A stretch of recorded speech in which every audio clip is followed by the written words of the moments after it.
Ang Delhi bus crime ay isang pangyayari na nagpaalab ng galit sa puso ng mga tao sa India. Ang involved sa krimen na ito ay 6 na lalaki at yung mga biktima nila ay isang estudyanteng babae at ang kasama niyang kaibigan na lalaki. Ang babae ay binaboy sa bus ng 6 na lalaki. Ang pangyayaring ito ang nagbukas sa bansang India na huwag baliwalain ang pang-aabuso sa mga kababaihan.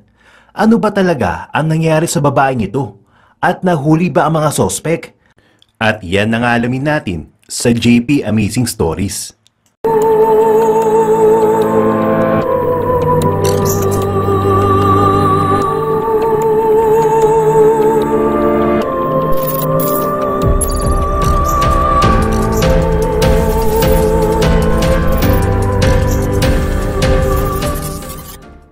Noong 2012 sa bansang India, may 2 magkaibigan ang katatapos lang manood ng sine. Ang pinanood nila ay ang Life of Pi. Ang magkaibigan ay si Jyoti, isang babae, at si Awindra Pratap Pandey na isang lalaki naman. Masayang-masaya sila sa pinapanood nila, kaya nagpasya na rin silang umuwi dahil 9:30 na ng gabi. Habang nagkukwentuhan ay nag-abang sila ng bus sa isang waiting shed. Ilang minuto ang lumipas, may isang puting bus ang dumating. May isang minor de edad na bata na nagtatawag na pasahero. "Miss, sakay na kayo dito." Tumigil ito at pinasakay sila. 6 na lalaki lang ang sakay dito, kasama na ang driver. Pagkaupo ng dalawa ay umandar na rin ang sasakyan at ang binatang minor de edad ay naningil na rin ng kanilang pamasahe.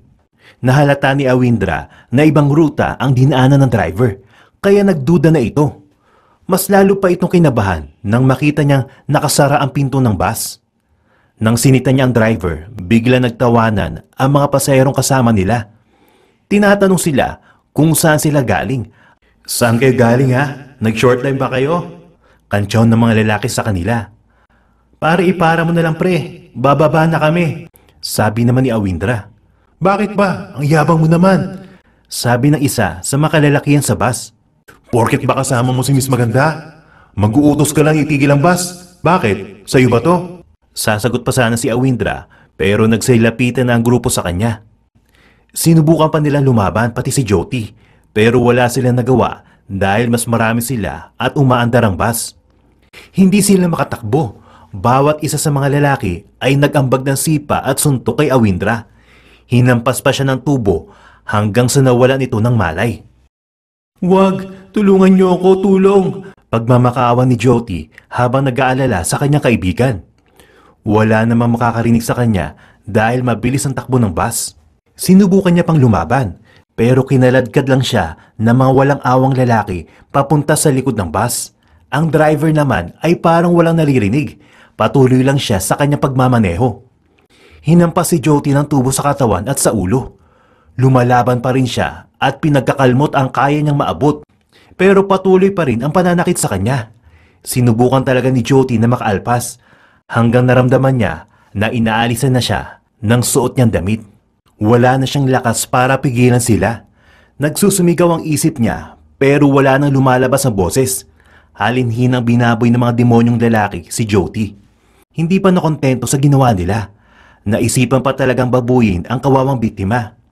Isinalampak ang isang tubo sa kanyang masailang bahagi ng katawan na naging rason ng kanyang pagkahimatay.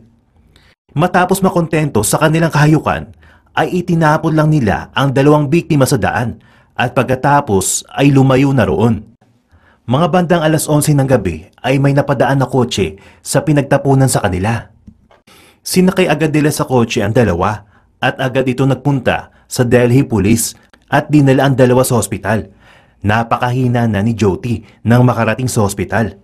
Kinabitan na ito ng ventilator para makatulong sa paghinga nito.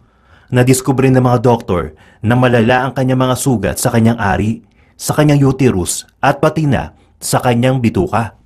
Kailangan itong operahan para masolusyonan ang mga butas sa kanyang bituka. Noong December 19, 2012 ay isinailalim siya sa pang-5 niyang operasyon para maisalba ang kanyang nalalabing maayos na bituka. Ang pinakamagagaling na mga doktor at eksperto ay itinalaga sa pagpapagaling sa dalaga. Nang sumapit ang Pasko ay naka-life support pa rin siya, intubated at critical pa rin na kondisyon. Pero katagalan ay naging stable at naging maayos-ayos ang kalagayan niya. Dahil dito, napagpasya ng gobyerno ng India na ipadala siya sa Mount Elizabeth Hospital sa Singapore na isang multi-organ transplant specialty hospital. Marami ang pumuna sa desisyon na ito at nagsabing politikal ang rason dahil hindi naman siya isa sa ilalim sa organ transplant kaagad. Pero nasunod pa rin ang kagustuhan ng mga nakakataas at isinakay siya sa air ambulance. Subalit, hindi pa man sila nakakarating sa kanilang destinasyon ay nag-cardiac arrest na si Jyoti. Pinilit nilang kabitan ng arterial line ng biktima pero hindi na talaga ito nagising muli. Pagdating nila sa Singapore ay mas lalo pang lumala ang kondisyon ng pasyente. Nagsanhi ng brain damage ang nangyari nung ibinayahe ang pasyente, sabi ng doktor ng Mount Elizabeth. Mas lalo pa siya ngayong mahina dahil sa nag-complicate ang kanyang pneumonia, pati na ang abdominal infection nito. Mrs., kayo ho ba ang nanay? Naku po, mababa po ang tsansa niya na mabuhay pa dahil nasa critical na talaga siyang kalagayan ngayon. Ang pagtatapat ng doktor sa ina nitong si Asha Devi. Pumikit na lamang ang nanay nito at hinayaang tumulo ang luha sa kanyang narinig. Awang-awa na rin ito sa sitwasyon ng anak niya na ilang araw ng hirap. Pagsapit ng 4:45 na madaling araw, ay tuluyan ng binawian ng buhay si Jyoti. Bumalik na lamang sila sa India kung saan krinimate ang katawan ng biktima. Naging magulo ang political situation sa India ng panahon na yun dahil marami ang nagsasabi na mali ang desisyon na inilipat ang dalaga sa Singapore at dahil dito namatay ang dalaga. Sa panahong hindi pa namamatay si Jyoti ay maraming tao na ang nagpakita ng suporta sa biktima. Dahil bawal pangalanan ng biktima, tinawag si Jyoti na nirbayan ng mga tao nang ibig sabihin ay fearless. Ito ay dahil nagpatuloy itong lumalaban sa kabila ng kanyang sitwasyon. Subalit ang nawalan na ito ng buhay ay mas lalo nag-ingay ang madla. Hindi rin naman nagtagal ang paghahanap ng mga kapulisan sa mga sospek. Tinignan lamang nila ang mga CCTV sa lugar kung saan nakita ang mga biktima at pati na rin sa binigay na description ni Awindra na nakaligtas sa peligro. Unang nahuli si Ram kasama ang kapatid niyang si Mukesh. Ang kasunod ay si Vinay Sharma na isang assistant gym instructor at si Pawan Gupta, tendero naman ng prutas. Si Muhammad Afros naman ang sunod na nahuli. Ito ang minor de edad, nakakakilala lang ang iba mga sospek ng araw ng krimen. Ang pinakahuling nahuli ay si Akshay Thakur na may asawa na at isang anak. Galing palang inuman ng grupo at kahit hindi pinapayagang mag-pick up ng pasahero ang bus na minamaneho ni Singh ay nagpasya pa rin ang mga ito na magsaya sa loob ng bus. Bago pa nila nakita ang dalawang biktima ay may nabiktima na pala mga ito na isang 35 years old na karpentero. Sinabi ko sa kanila na bababa ako sa Nehru pero nung nakasakay na ako sa bus ay pinagtulungan nila ako. Kinuha nila ang pera ko pati ang cellphone ko. Pagkatapos ay tinulak nila akong palabas sa tumatakbong bus. Pagsasalaysay ng biktima. Nang mahanap na ang bus ay sinuri ito na maigi. Nilinis na ang loob ng bus kaya hindi na gaano nakuhanan nito ng mga ebidensya. Subalit sa mga kamay, kuko at ngipin ni Jyoti ay may maraming nakuhang DNA samples. Habang lumalaban kasi ito, nakapag-iwan ito ng mga kagat sa katawan ng tatlong suspects.